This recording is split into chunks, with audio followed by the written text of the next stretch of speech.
In recent weeks, the previously busy KNUST campus, whenever school reopens, has now become as quiet as a cemetery. There's little activity on the KNUST Royal Parade grounds, the commercial area, and the popular Mecca Road, where students usually use when attending lectures, among others. Many students, particularly those who stay close to Kumasi, say due to the prolonged strike by their lecturers, they keep going home in order not to spend more money on campus. For those who have stayed on campus throughout the period, they tell Citi News they have been confined to the four walls of their halls or hostels as they only eat and sleep. Although they try to study virtually, it has been very stressful, particularly for freshers who are yet to even have a first encounter with their lecturers. The ruling by the court asking their lecturers to return to the lecture halls was expected to make them heave a sigh of relief, but these students are very disturbed as they doubt whether their lecturers will return to class anytime soon, since lecture halls remain closed.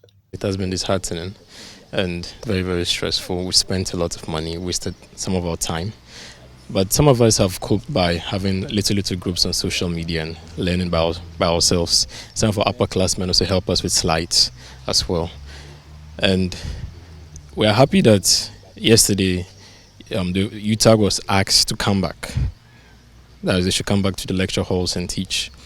But even though I do not believe that they might come, I hope the government, I plead with the government to do something about it, because I know they can do something about it.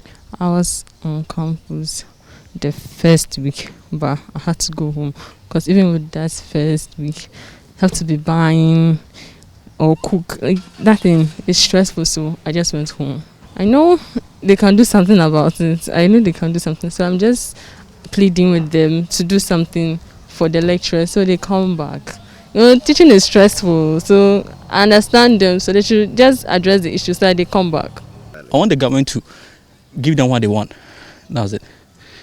What they are demanding, the government should give it to them. Although the student leadership says the strike by the lecturers is having a negative impact on students' academics and finances, it wants stakeholders to come up with a compromise as early as possible rather than coercing their lecturers to return to class.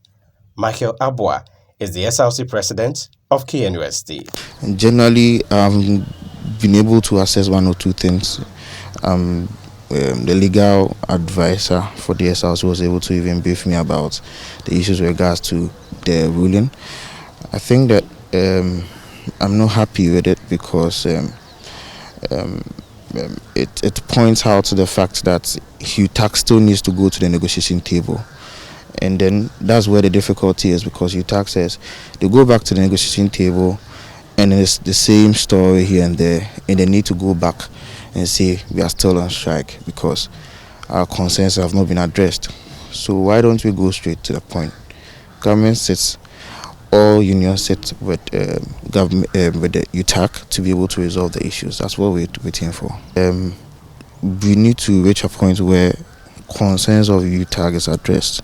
May not be entirely all, but the most important and critical ones are addressed. Government can be able to do that by just sitting down with the leadership, respectfully honoring invitations. Both sides does that so that they can be able to see the way forward. It may not be addressing all the concerns they bring on board, but the critical ones that need to be looked at should be addressed. The students are hoping that all stakeholders will address this matter once and for all.